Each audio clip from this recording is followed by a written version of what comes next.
Kilesa and its extinguishment. As mentioned earlier, Nibbana means the extinguishment of Kilesa, defilements, and dukkha, suffering.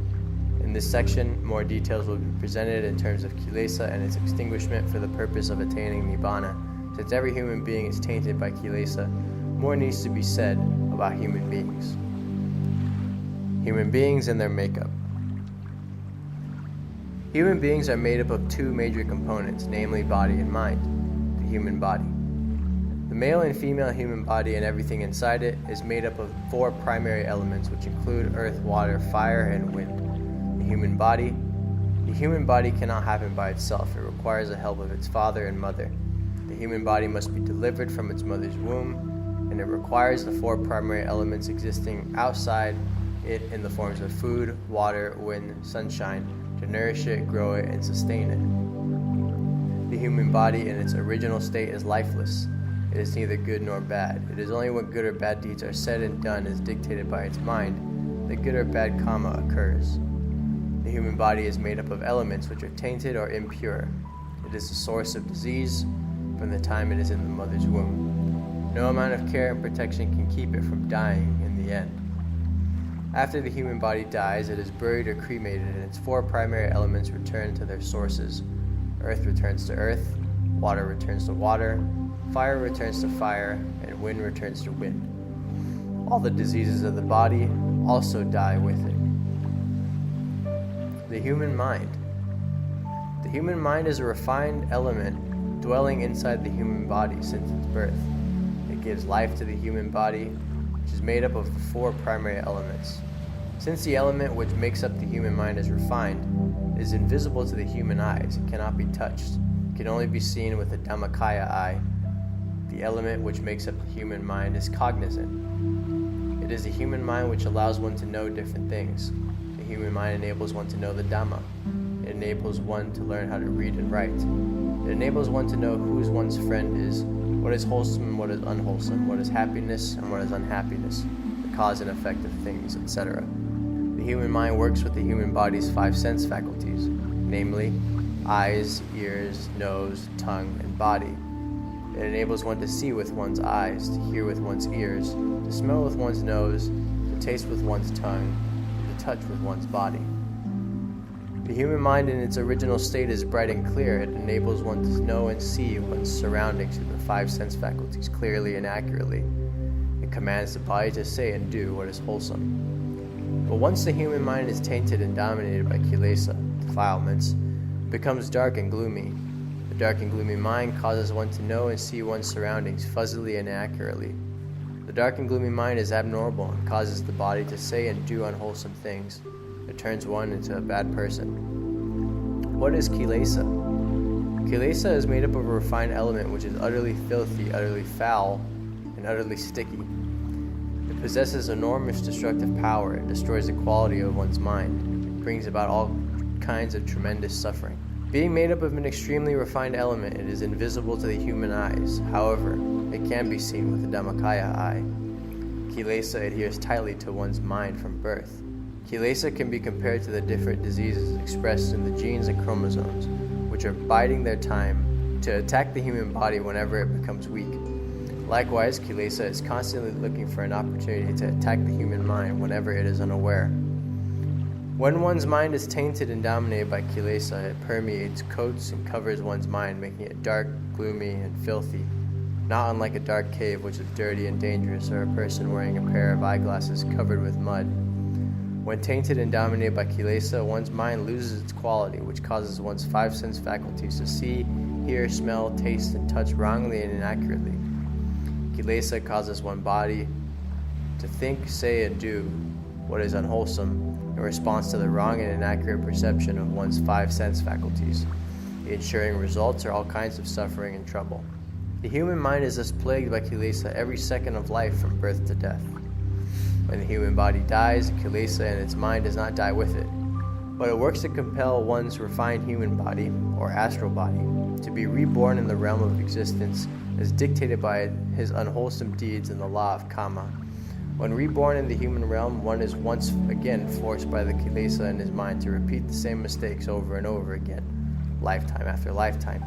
The end result is that one is forever kept a prisoner inside the round of rebirth. Therefore, Kilesa is the real cause or the real culprit which brings about suffering, unwholesomeness, and every evil deed committed in this world. Each living being on earth is like a puppet on a string being pulled by Kilesa to commit unwholesome deeds. There are three main families of Kilesa. These include loba, greed, dosa, anger, and moja, delusion. What is loba? What is greed? This family of Kilesa drives a person to feel inordinately greedy. His mind is in a constantly restless and unhappy state as he tries very hard to think of a way to get what it wants, by such dishonest means as stealing, cheating, robbing, even killing. Ordinary wants such as wanting new clothes, wanting to get rich, wanting to be a good person, so on and so forth, and using honest means to obtain what one wants is not considered to be loba. If one wants to gain 100 million baht by honest means, it is not considered to be loba. However, if one wants to gain just 1 baht by dishonest means, it is considered to be loba. It has the power to hijack one's emotions, in that whenever one finds something pleasing in terms of physical form, sound, smell, taste, touch, or a mind object, his mind will move from the center of his body to be with that something. When one is seized by that something which one wants to have, the desire can grow to the point of becoming toxic and difficult to shake off. It is like a monkey being completely trapped by sticky tree sap, such that it becomes an easy target of a hunter to do whatever he likes with. Loba is caused by such unwholesomeness as inordinate extravagance, the desire to take advantage of others, greed, etc. It can be compared to a bamboo basket which can never be filled with water. Loba causes its victim to think dishonest thoughts and do dishonest things in order to take possession of what he wants. It can drive its victim to think, say, and commit what unwholesome deeds he has never committed before. How to remove loba? One must exercise self-awareness by not allowing himself to be dominated by his wants.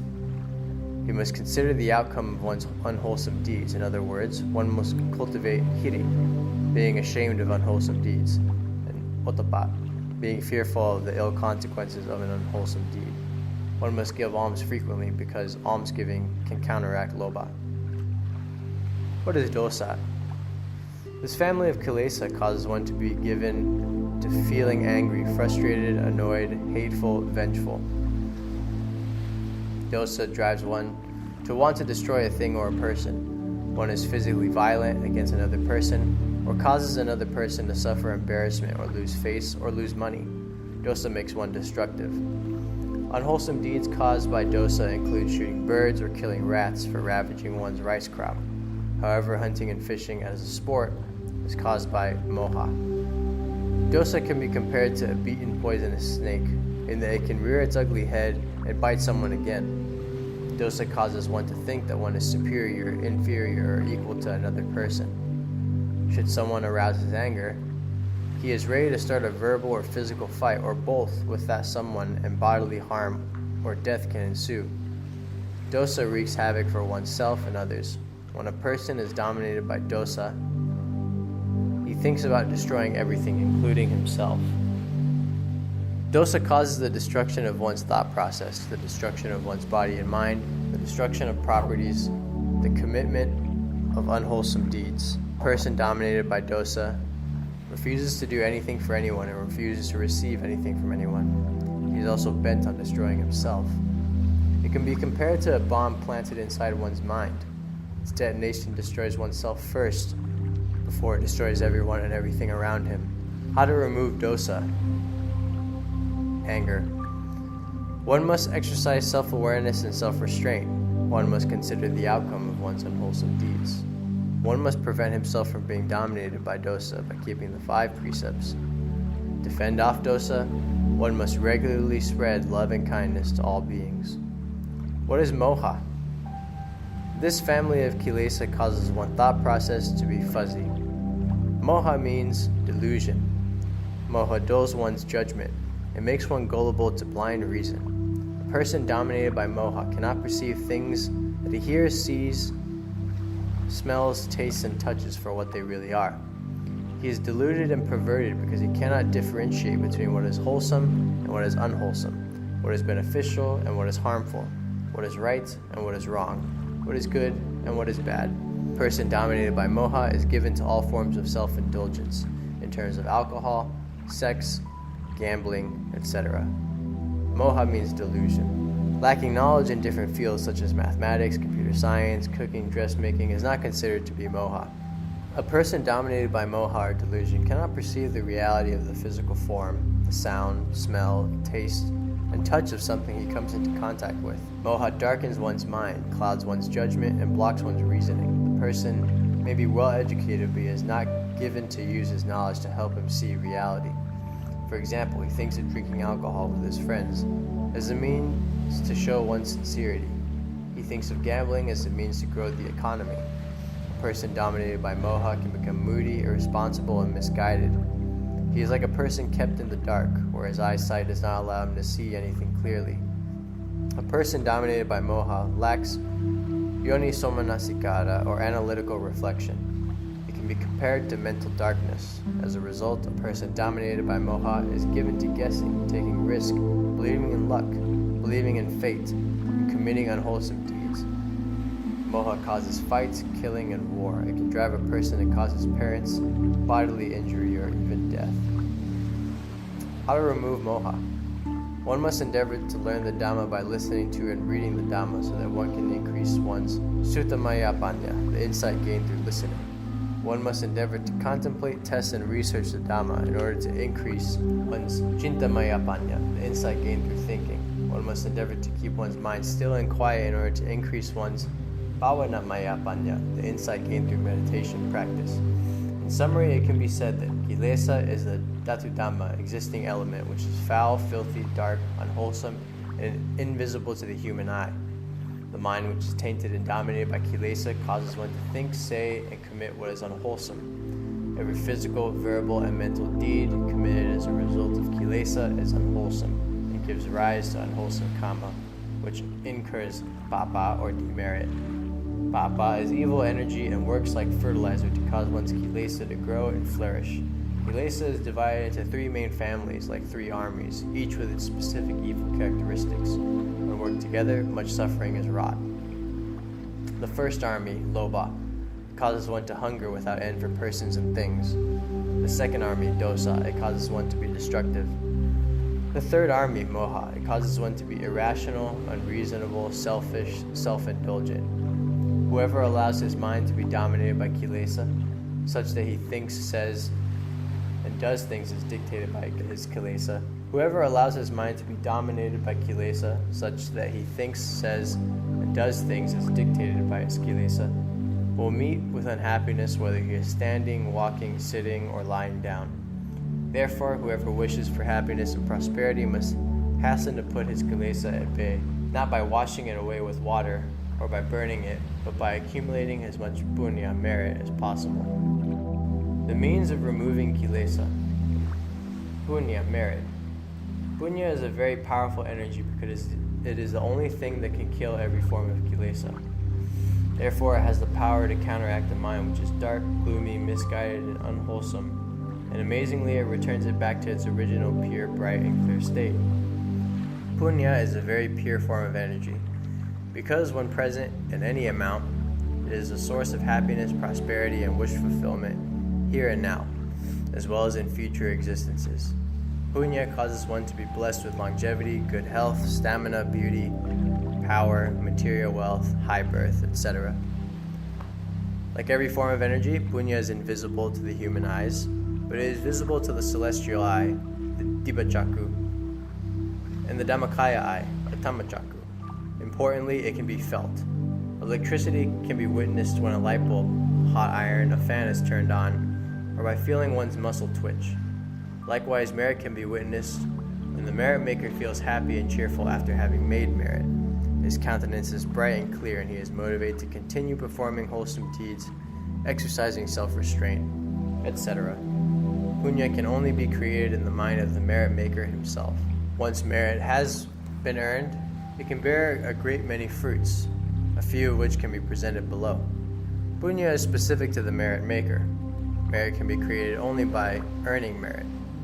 Punya follows the merit maker everywhere and across lifetimes. Punya cannot be stolen. Punya provides protection for the merit maker.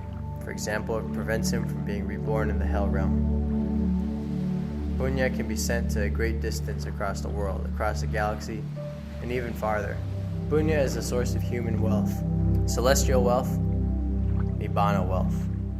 What must we do in order to create merit? Performance of every kind of wholesome deeds gives rise to merit. There are three main ways to earn merit, namely dana practice, almsgiving, sila practice, precepts observation, and bhavana practice, meditation practice. What is dana? Dana means to give for the purpose of chipping away the kilesa, which is deeply entrenched in one's mind. When giving to the sangha, Buddhist monks, Thai people generally refer to the act as making punya. When giving to charity out of one's compassion, Thai people generally refer to it as making dana. Dana, it means alms or the things that should be given to those who deserve them. The things that should be given to the sangha are called danawatu or dayadhamma. These are 10 categories of danawatu, namely food, water, clothing, means of transportation, garlands and flowers, scented items, incense sticks, candles, skin treatments, soap, etc., bedding, shelter, and light sources, electricity, light bulbs, etc. These categories of danawatu are beneficial and not harmful to the recipients.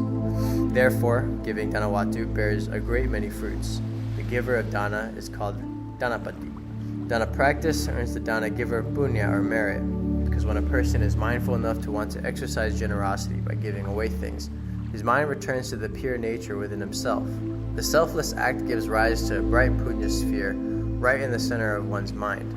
It can be compared to electricity, which can be generated when the positive charge comes into contact with the negative charge, giving rise to a spark. The punya which is created works instantly to counteract lobha, greed, one family of Kilesa. It can be compared to a lit bulb, or the sun, which can lessen or chase away darkness. Watu, objects. The thing that one intends to give away must be obtained by an honest means. Intention. The intention to practice dana must be mainly for the purpose of removing kilesa or cleansing one's mind. Pukala, persons. The giver must be pure in that he observes at least the 5 precepts, and the recipient must also be pure in that he observes whatever number of precepts befitting his status. Dana practice has a direct impact on the giver in that it can remove miserliness, greed, selfishness, while at the same time it promotes love, kindness, compassion, and selflessness. Dana practice bears favorable fruits for the giver of dana or danapati here and now, as well as in future existences as follows. The danapati will be shown compassion by an arahant. The danapati will be approached by an arahant. The danapati's dana will be received by an arahant. The danapati will be the first to be given a dhamma lecture by an arahant. The danapati's reputation will spread far and wide. The danapati is never awkward when in the company of others. The danapati will be reborn in the celestial realm. What is Sila? Sila means normalcy, tranquility. In practice, Sila means abstaining from unwholesomeness physically and verbally. It means exercising self-restraint. In short, Sila means not committing unwholesome speech and unwholesome deeds. There are 3 levels of Sila as follows.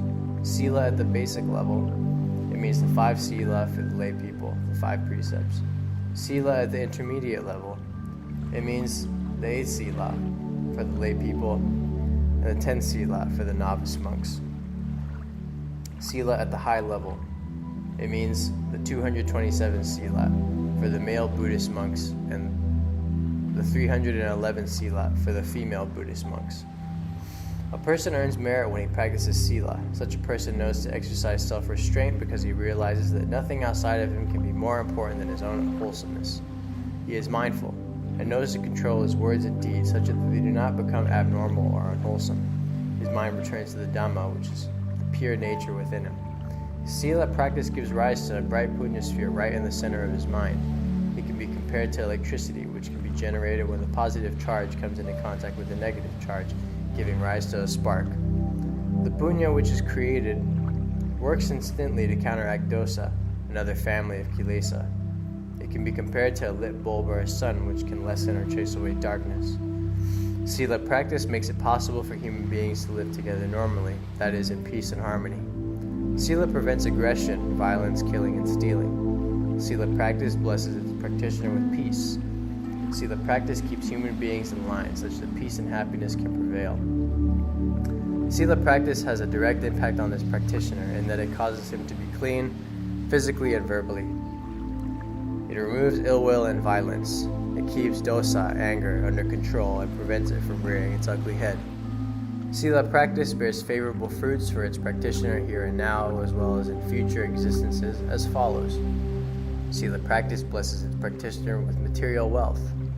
The reputation of a person practicing Sila spreads far and wide. The reputation of a person practicing Sila spreads far and wide. The practitioner of Sila is never awkward in the company of others.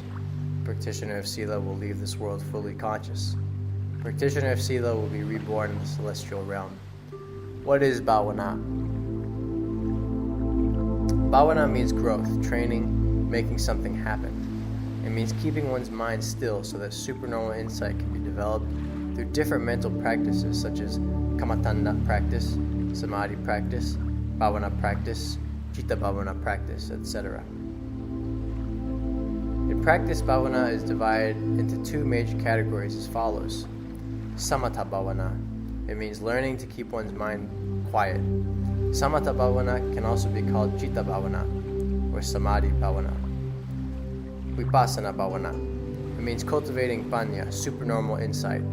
Vipassana bhavana can also be called vipassana kamatana bhavana. When practiced earnestly, it can earn the practitioner a huge amount of merit because it has to do with learning to keep one's mind still and quiet in the center of his body. When practiced to the point where one's mind can be kept continuously still and quiet, the Dhamma will be attained.